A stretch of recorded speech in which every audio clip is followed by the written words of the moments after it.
So I'm a therapist who mostly works with men, and I've noticed a pattern over the last few years. A lot of the men, and including myself when I started therapy as a client, are coming to therapy because their partner is either saying explicitly outright or just sending signals that they need to do some work on themselves. They need to learn how to understand their emotions and communicate their emotions with their partner. They need to, I'll say we need to step up in terms of work around the house or with kids, if we have kids, parenting. We need to learn how to balance our focus on our work and our career with our family responsibilities, with our responsibilities to our partner, being more present, being more emotionally available. There's so many things that oftentimes our partners are struggling with us, and we don't seem to be doing that inner work. We're more focused on maybe going to the gym and working on our body, or finding a new career, or improving the work that we're doing, or going fishing or watching football or some other really fun thing. But we're not putting as much attention on the relationship and on ourselves kind of internally. And so oftentimes men are coming to me because their partner wants them to come to therapy. And so they're sort of making their partner happy, or it's like an ultimatum that they have to go or the relationship's going to end. And that's certainly how I first started going to therapy. What I try to do with these clients really quickly is to show them, talk to them, and get them to see that therapy is actually for them, that therapy actually is going to improve their lives regardless of the relationship. And once that improvement of their lives, of what's happening inside of them, of that emotional understanding of themselves, of that ability to connect and communicate with others at a higher level, being able to balance priorities and be more present in anything outside of work. Once all that is sort of improved, then the relationship is going to get better. And maybe it won't. You can't really control your partner, but I really try to make men understand that it's actually about them in therapy, because that was my experience. I started going because a woman who I was in love with and I thought maybe I'd marry someday, I was just kind of all in on the relationship, basically asked me to go to therapy because I was dealing with so many issues at the time. And primarily I was dealing with issues with my parents. This was like my mid to late 20s. Things were a little rocky with my parents. I had this relationship. I didn't really know how to set boundaries with them. I hadn't learned how to do that yet. So I was kind of stuck in ways that I related to my parents in my teens and in my early 20s. And I'd often kind of bend over backwards to make them happy, just kind of meet my parents on their terms, go where they want to go, hang out, be with them as long as they want me to be with them, around holidays and things like that. And my partner was having issues with that. And I didn't really know how to address that with her. I didn't know how to address that with my parents. I just kind of smiled and, avoided the conflict, which is kind of my pattern. I remember one time trying to visit my parents and her parents, try to do both on a Christmas day. And we were at my grandmother's house and, doing the things I always grew up doing. We played Trivial Pursuit every year with my grandparents. My grandfather, I really enjoyed that time with him. It was like the one time in the year where I kind of connected with him playing this game. And I was just kind of in that. And my partner's like, we need to go. We need to get on the road and drive to my parents' house. And I was just, okay, yeah, sure. And I felt the tension, and I understood in some sense that there was some issue, but I didn't know what to do. I was just kind of stuck on autopilot. And then eventually we left. It was late. We got to her parents late. My partner was justifiably upset with me about that. So that's just one small example of the dynamics and the issues that were bubbling in my relationship. And I had no sense of that was happening, that it was an issue for my partner, other than when she said it was. I didn't really have a sense of how to work on it. So she asked me to go to therapy, and I did. I had a sense that maybe it would help, but I'll try it out and we'll see what happens. I found a therapist and went to my first session. And I remember within 10, 15, 20 minutes of kind of getting to know me, my therapist was able to say this one thing that just like totally blew my mind. Like I remember the feeling in my body, it shifted something for me. I was telling her about my sort of stress about work. It's funny because I didn't even talk about my parents and my partner. I was like, let me talk about work. That just felt a lot safer for me to talk about. It's something I talked about regularly and thought about and stressed about. How do I get my career into the direction that I wanted to go? And I wasn't a therapist yet at that time. So I wasn't really happy in the work that I was doing. And I was telling her about how stressed I was, and I was always kind of working even after hours, looking at my emails on my phone, and just felt like I always had to be like on the clock in a way, trying to figure this whole career thing out. And she said something like, well, it sounds like your family values hard work and values always being productive and devalues or looks down on laziness. Something like that. I don't remember the exact phrase that she said, but I had mentioned some of the times I think she had asked me about my childhood and how my parents related to work in that conversation.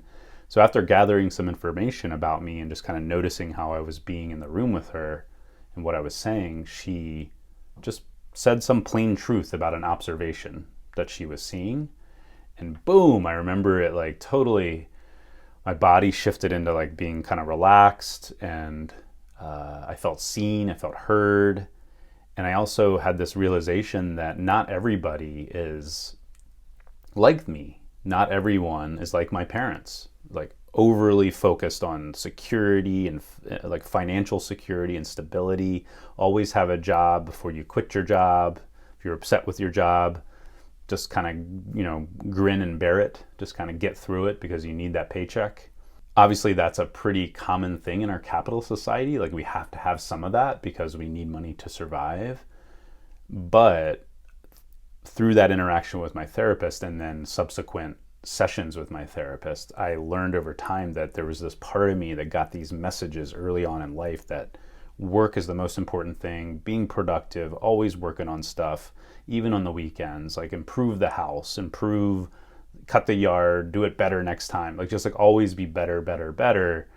And that's a huge source of my stress, of my feeling of burnout, of my feeling of exhaustion, even my feelings of worry and anxiety about the future. It's like I'm not doing enough. I need to be doing more. It's this voice that's kind of always in my head, and it just wears me out, and it makes me less present with my partner, with my friends. It makes me less present to the emotions and feelings in my body because I'm in my head thinking about what I need to do, what's on my to-do list, what email do I need to get back to. It was a simple observation from my therapist, but it totally blew my mind and set me on a path to working on that and trying to access my emotions more and be more available for my partner.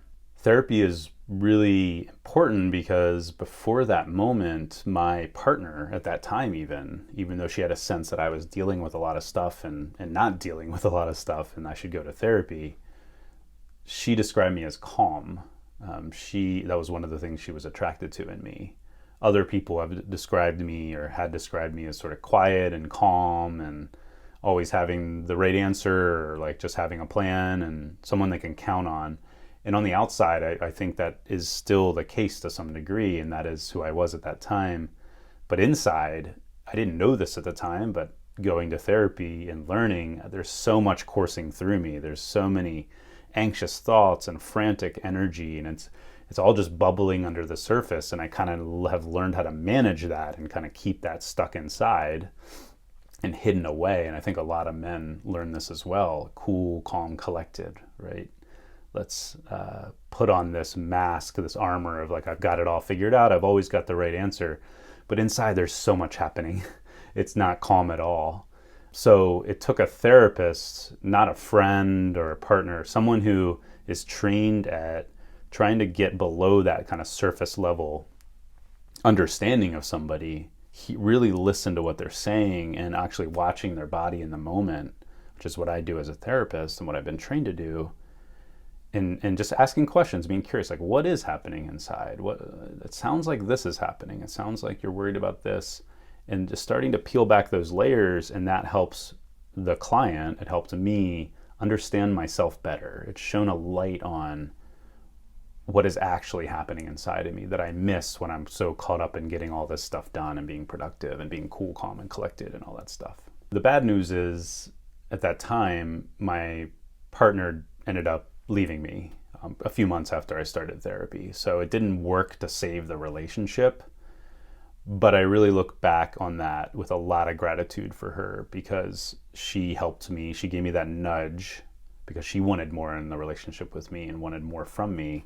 She gave me that nudge to get started on this path. And then I eventually became a therapist myself, because I'm so convinced of this work, particularly for men, but for anybody, how much we need this sort of helpful guide to explore what's happening inside of us, how we were raised, the messages we got, and how that impacts us today. And that has made me a better partner now for my current partner. And it's also made me a better person, I think, in a lot of different ways. And I actually can dial down or relax back or calm down that part of me that's so focused on getting things done. He's still in there. And it's Friday morning, and I could be kind of chilling and with a coffee and doing some reading or something, or watching YouTube, but I'm here making this YouTube video. So there's a part of me that like wants to keep doing stuff and making things happen in my career specifically. But I'm also able to dial that down. Like this evening, I'll dial it down because I'll notice that he's there and he's like, I still got stuff to do. But hey, I'm kind of tired. It's Friday evening. I need some leisure, some good time, some relaxation, and I want some time with my partner, some presence, or with my friends.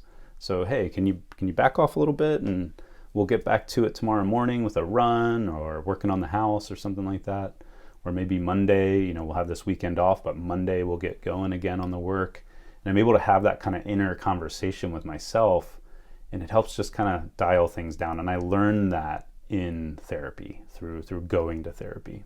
So that's a reason why you should go to therapy, not to make your partner happy, because it might not work like it didn't in my situation. Make it about you. Get curious about how this could help you be a better human being.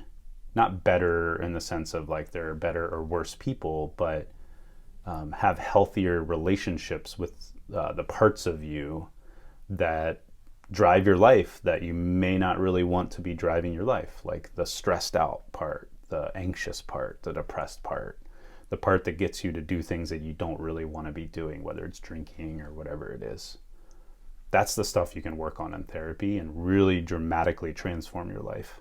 I am just launching this channel for men who want to reconnect with themselves, reconnect with their emotions, reconnect with their partners, kind of deprogram or get rid of these ideas that have been put into us, that we picked up in this society about how men should be, that are totally unscientific and ahistorical and don't help us in so many ways.